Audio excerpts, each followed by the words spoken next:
coisas materiais têm extensão como propriedade, mas podem existir coisas que não têm extensão como propriedade. E aí a gente aceita, né, no meu caso. Mente, moral, entes imateriais, números. Mas para mim isso é conceito. Para mim, na minha ideia, isso é mesmo que eu não consiga explicar, isso você, na verdade, então você é idealista no sentido, você acredita nesse mundo que a mente está produzindo, que ela é real no sentido. Eu sou realista e não idealista porque eu não penso que é a gente que posiciona a realidade, tá? Eu penso que a moral pré-existe. Mesmo se não existisse nenhum ser humano, o certo e o errado seriam... Eles só são. Assim como os números só são. Eles não são produto de relações? Você não acha que eles são produto de relações? Não, eu acho que quando se instancia seres capazes de abstraí-los, de contemplá-los, na verdade, aí eles se manifestam nas relações. Mas eu penso que eles existem na estrutura ontológica da realidade. Né? E isso também porque eu não penso que o universo é o universo físico. Eu penso que a realidade é o Big Bang, que a gente chama, a história que a gente conhece e tal. Isso é uma fase, né, que tem espaço, tem tempo, tem tudo isso. Uhum. Mas isso não esgota a realidade ontologicamente. Mas, cara, se a gente só conhece a moral...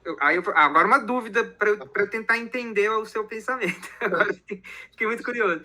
Se a gente só conhece a moral como produto das nossas próprias relações, qual um exemplo de moral fora de relações humanas? Que a gente consegue observar e dizer, olha, tem uma moral ali, assim, fora... Não entendo. A questão é que nós somos os únicos entes que conseguem... Não assinam o ChatGPT 4 ainda, porque eu estou disposto a dar ele de graça para você. Isso porque em parceria... contemplar a moral, né? E por isso a gente não observa nenhum outro caso fora das relações. Mas elas estão à disposição. Se houver outro bicho que consiga ter pensamento abstrato e racional, a moral vai ser igual para ele. Entendeu? Você não acha, por exemplo, você acha que você não pode pensar isso biologicamente? No sentido de que isso criou... eu tenho muito problema quando se fala isso é feito para, porque eu não acho que as coisas não têm essa intencionalidade. Eu prefiro pensar que as coisas vão ganhando função na medida que o movimento está acontecendo, aquela função é funcional, ela funciona, e aquilo vai se reproduzindo. Uhum. Então, assim, a moral ela não é algo que nos permitiu nos reproduzir, inclusive, né? Existe a sociedade, e a gente, em vez de se destruir simplesmente, né? Porque eu não penso que os animais tenham moral, eles podem... Não tem. Exato. Isso que eu estava falando, nós somos os únicos que conseguem acessar a moral, digamos assim.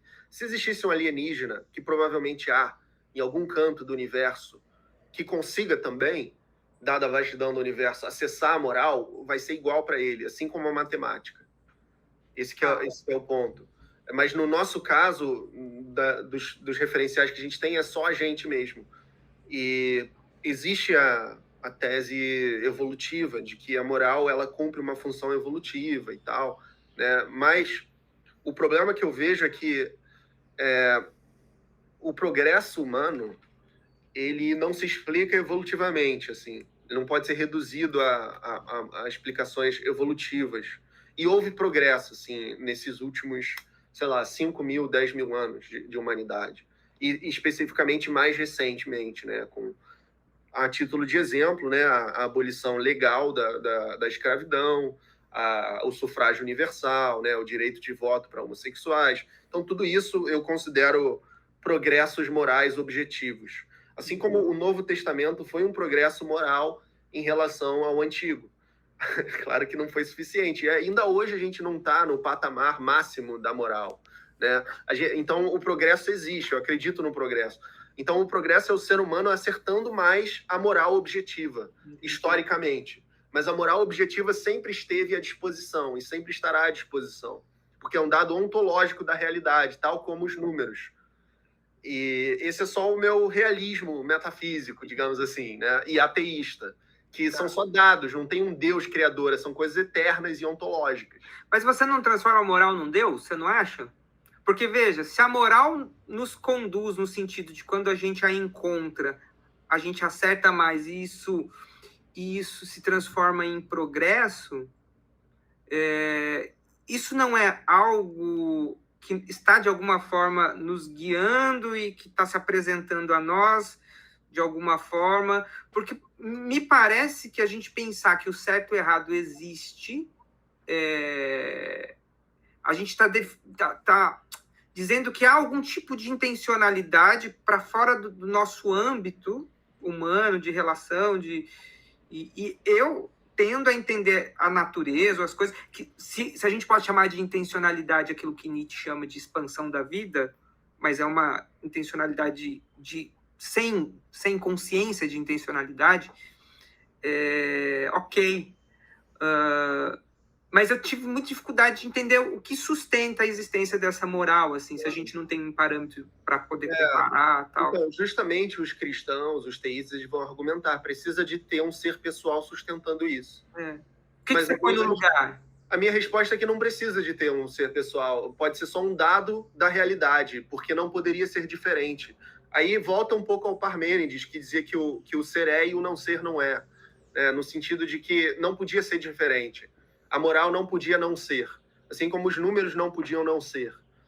Então são só dados, eu vejo como dados da realidade e não presentes, guias colocados por ninguém, assim. Tu é meio determinista, então? Que existe um determinismo guiando, assim, ou uma teleologia que está nos... Eu vejo mais como uma metafísica, uma ontologia. Não vejo como se relaciona com relação ao determinismo, ao livre-arbítrio. Eu não sei como que isso se relaciona, mas eu certamente acredito numa estrutura metafísica para a realidade, assim, sendo ateísta também.